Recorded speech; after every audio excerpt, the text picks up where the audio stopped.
আওয়ামী লীগ সরকার পতনের পর থেকে বাংলাদেশ যেন ভারতীয় গণমাধ্যমের প্রধান বিষয় হয়ে দাঁড়িয়েছে। ক্রমাগত গুজব আর প্রোপাগান্ডা চালিয়ে অস্থিতিশীল একটা পরিস্থিতি সৃষ্টির পায়তারা করছে ভারতীয় মিডিয়া।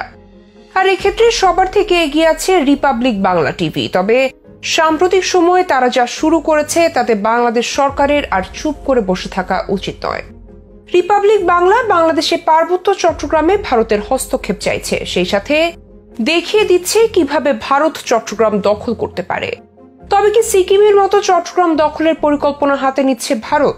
এমন প্রশ্নে ব্যাপক ক্ষোভে ফেটে পড়েছে বাংলাদেশের সাধারণ নাগরিক। অপসাংবাদিকতা কত প্রকার হতে পারে তার বাস্তবিক উদাহরণ রেখে চলেছে ভারতের বেশিরভাগ সংবাদ মাধ্যম। বিশেষ করে তাদের রিপাবলিক চ্যানেল কয়েক বছর ধরে তাদের নিজ দেশে গুজব আর প্রোপাগান্ডার আখড়া হয়ে দাঁড়িয়েছে। তবে বাংলাদেশের আওয়ামী লীগ সরকার পতনের পর তাদের রিপাবলিক বাংলা চ্যানেলটি যেন মিথ্যার ফুলঝুরি সাজিয়ে বসেছে। সারাটা দিন বাংলাদেশ নিয়ে মিথ্যে গুজব অপপ্রচার চালিয়ে যাচ্ছে এই চ্যানেলের উপস্থাপক ময়ূখ রঞ্জন ঘোষ। তবে সম্প্রতি তিনি যা বলেছেন ও পরিকল্পনা দেখিয়েছেন তাতে বাংলাদেশি মানুষ রাগে ক্ষোভে ফেটে পড়েছে। গত 12 নভেম্বর রিপাবলিক বাংলার ইউটিউব চ্যানেলে চট্টগ্রাম আলাদা রাষ্ট্র হবে, মাউন্ট ব্যাটন নেহেরুর ভুল ঠিক করার সময় এসেছে, ভারতের হস্তক্ষেপ জরুরি শিরোনামে প্রকাশিত প্রতিবেদনটিতে বলা হয় চট্টগ্রামে হিন্দু বৌদ্ধরা জেগে উঠেছে, যে কারণে বাংলাদেশের অন্তর্বর্তী সরকারের প্রধান উপদেষ্টা ডক্টর মোহাম্মদ ইউনুস আতঙ্কে রয়েছেন। উপস্থাপক ময়ূখ রঞ্জন ঘোষকে অত্যন্ত উত্তেজিত কণ্ঠে বলতে শোনা যায়, চট্টগ্রাম কৌশলগতভাবে বেশ গুরুত্বপূর্ণ।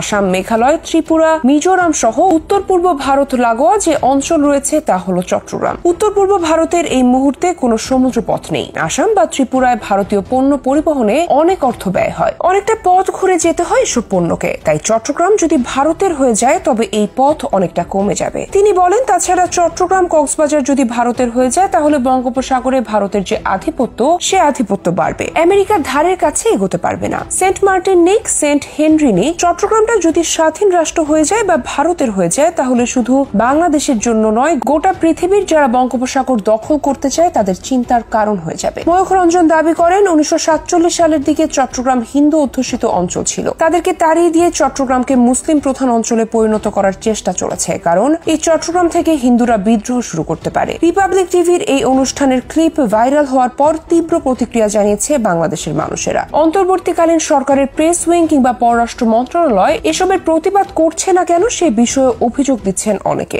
সেই সাথে মনে করিয়ে দেওয়া হচ্ছে রয়ের মাত্র 4 বছরের পরিকল্পনায় ভারত কিভাবে সিকিম দখল করে নিয়েছিল। শুরুটা করেছিল সিকিমের বৌদ্ধ ও হিন্দুদের মধ্যে দাঙ্গা লাগিয়ে। অনেকেই আশঙ্কা করছেন ভারত আবারও সেই রকম চক্রান্তের জাল বুনছে। ভারতের ষড়যন্ত্রেই গত 3 মাস ধরে চট্টগ্রাম অশান্ত হয়ে থাকতে পারে বলে মনে করছেন অনেকে, যা প্রকাশ পেয়েছে রিপাবলিক টিভির এই পরিকল্পনায়। তবে শুরু থেকে রিপাবলিক বাংলা চ্যানেলের কর্মকাণ্ডকে সার্কাস বললেও যেন ভুল হবে না। সাংবাদিকতার সামান্যতম নীতি নৈতিকতাও নেই এই চ্যানেলের সংবাদ পাঠকের মধ্যে। বাংলাদেশ বিষয়ক 100টা খবর প্রকাশ করলে তার মধ্যে 99টাই মিথ্যা ও গুজবে ভরা, বাকি একটাও থাকে উদ্দেশ্য প্রণোদিত। এই রিপাবলিক বাংলা চ্যানেলের কারণেই দুই দেশের মানুষের মধ্যকার সম্পর্ক ব্যাপক খারাপ হচ্ছে, যার ফলে রিপাবলিক বাংলা এর বিরুদ্ধে আইনি ব্যবস্থা গ্রহণ এবং বাংলাদেশের ভূখণ্ডে তাদের নিউজ ও কন্টেন্ট নিষিদ্ধ ও ব্লক চেয়ে আইনি নোটিশ দিয়েছেন সুপ্রিম কোর্টের এক আইনজীবী। 10 নভেম্বর রেজিস্ট্রি ডাকযোগে এই আইনি নোটিশ দিয়েছেন আইনজীবী মোহাম্মদ মাহমুদুল হাসান। নোটিশে বলা হয়েছে রিপাবলিক বাংলা একটি ভারতীয় টেলিভিশন চ্যানেল। এই চ্যানেল স্যাটেলাইট সম্প্রচারের পাশাপাশি তাদের নিউজ কন্টেন্ট সমূহ